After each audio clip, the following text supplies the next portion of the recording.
देश में तानाशाही का माहौल है, उससे उसके लक्षण अब स्पष्ट तौर पर पूरे देश में नजर आने लगे हैं। विरोधी पार्टियों के नेताओं को झूठे केस में फंसा करके जेल में डाल देना, कोई शांतिपूर्ण तरीके से प्रदर्शन करे तो उसके साथ तानाशाह जैसा व्यवहार करना, ये तमाम वो चीजें हैं जो अब स्पष्ट रूप से ये बता रही हैं कि भारतीय जनता पार्टी धीरे धीरे तानाशाही की तरफ इस देश को ले जा रही है। मेरे साथ जो आज मेरे सहयोगी, इधर रिंकू जी बैठे हुए हैं, इधर धर्मपाल लाट जी बैठे हुए हैं, इनके इंजरी मार्क्स और खुद मेरे सिर पे भी जो पट्टी बंधी हुई है, ये सारी इंजरी हमको किसी एक्सीडेंट में नहीं हुई है, बल्कि ऐसे 54 लोग हैं जिनके या तो कल सिर फोड़े गए हैं पुलिस के द्वारा या उनके किसी न किसी पार्ट में फ्रैक्चर है। ये बर्बरता हरियाणा पुलिस के द्वारा की गई और सिर्फ अपनी कमियों को छिपाने के लिए, सिर्फ अपनी कायरता को छिपाने के लिए कि अरविंद केजरीवाल जी को झूठे केस में इन लोगों ने जेल में बंद किया है। इनके पास कोई सबूत नहीं है, इनके पास किसी तरीके का कोई कानूनी अधिकार नहीं था, उसके बावजूद रात के वक्त में एक सिटिंग सीएम के यहां घुसकर उनकी गिरफ्तारी की। और जब उसके विरोध में हम कुरुक्षेत्र में शांतिपूर्ण तरीके से प्रदर्शन कर रहे थे तो पुलिस ने बर्बरता के साथ लाठीचार्ज किया। हम आज वो कई सारी तस्वीरें आपके साथ साझा करेंगे, वो कई सारी तस्वीरें शेयर करेंगे, वीडियो शेयर करेंगे,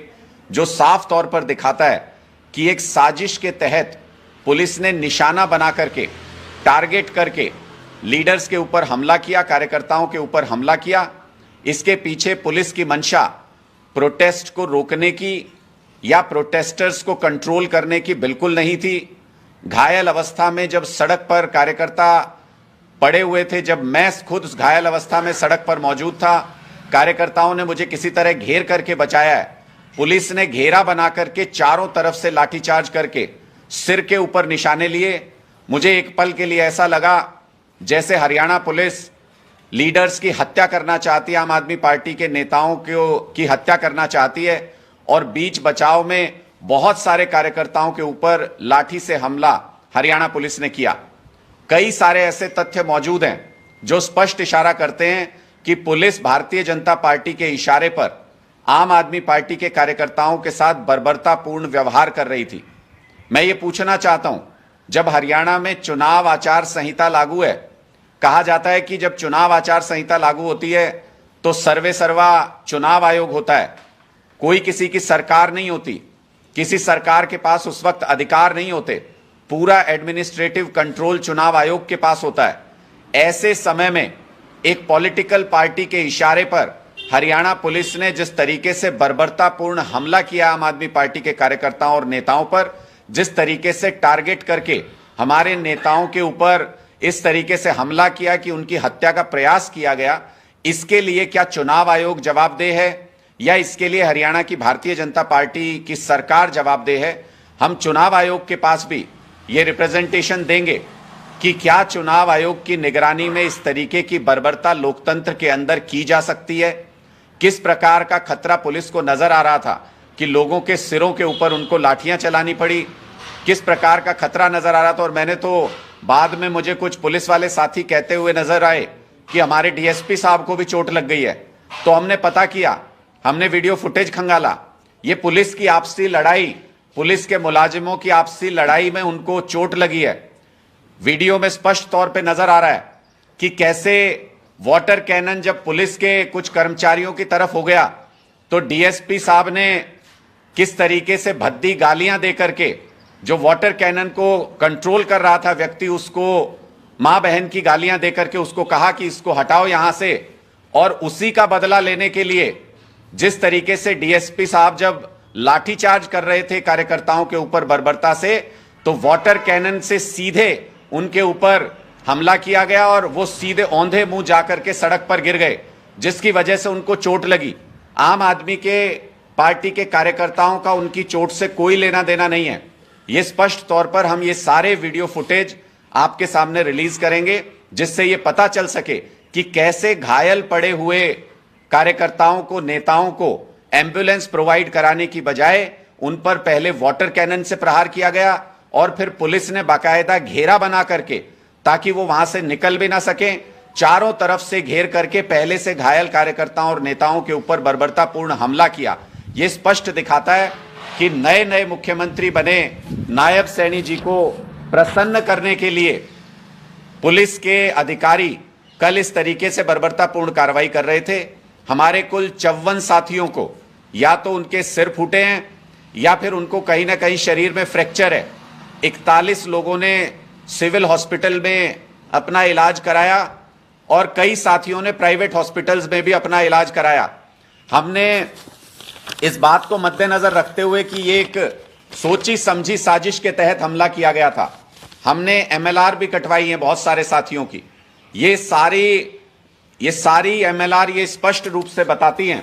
कि कैसे किस तरीके की इंजरीज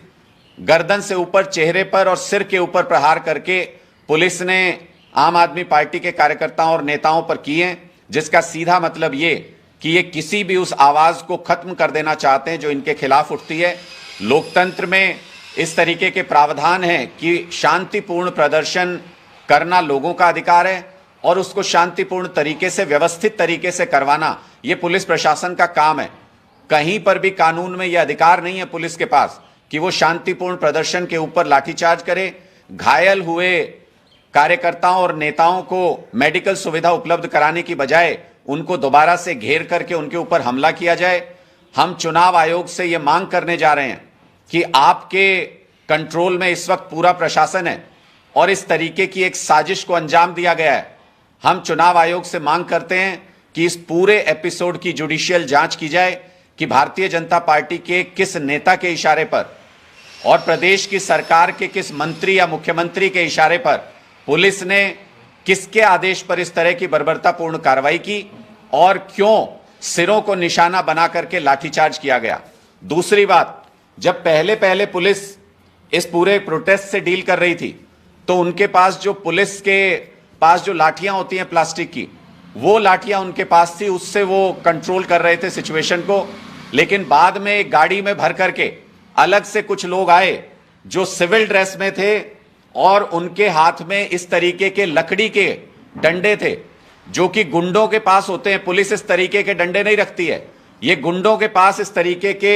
डंडे और हथियार होते हैं जो अपनी गाड़ियों में लेके चलते हैं। एक अलग से गाड़ी में ये तमाम लोग आए और इन्होंने सिर को निशाना बना करके कई कार्यकर्ताओं पर हमला किया, जिससे उनको गंभीर चोटें आई हैं। हमारा सवाल स्पष्ट तौर पर यह है कि जुडिशियल जांच होकर के यह स्पष्ट होना चाहिए कि आखिर ये व्यक्ति कौन थे जो सिविल ड्रेस में वहां पर मौजूद थे, किसके इशारे पर इस तरीके की कार्रवाई की गई, कौन इनको यह इजाजत देता है कि जो विरोधी दल के नेता हैं, जैसे कि हमारे जो अध्यक्ष थे सुशील गुप्ता जी, वो लोकसभा के उम्मीदवार भी हैं कुरुक्षेत्र से, मैं खुद आम आदमी पार्टी हरियाणा का वरिष्ठ उपाध्यक्ष हूं। टारगेट बना करके नेताओं के सिर के ऊपर हमला करना, उनके ऊपर अटैक करना, क्या विपक्ष के नेताओं को खत्म करने की साजिश है? इसका जवाब कौन देगा? क्या इसका जवाब चुनाव आयोग देगा या इसका जवाब भारतीय जनता पार्टी की हरियाणा की सरकार देगी? यह स्पष्ट करना बहुत जरूरी है। हम इस बारे में चुनाव आयोग से यह अपील करेंगे कि वो जुडिशियल इंक्वायरी इस पे बिठाएं, इसकी पूरी जांच कराएं कि क्या टारगेटेड तौर पर लीडर्स को खत्म करने के लिए उनके ऊपर जानलेवा हमला करने का प्रयास किया गया। क्या पुलिस की आड़ में प्राइवेट गुंडों से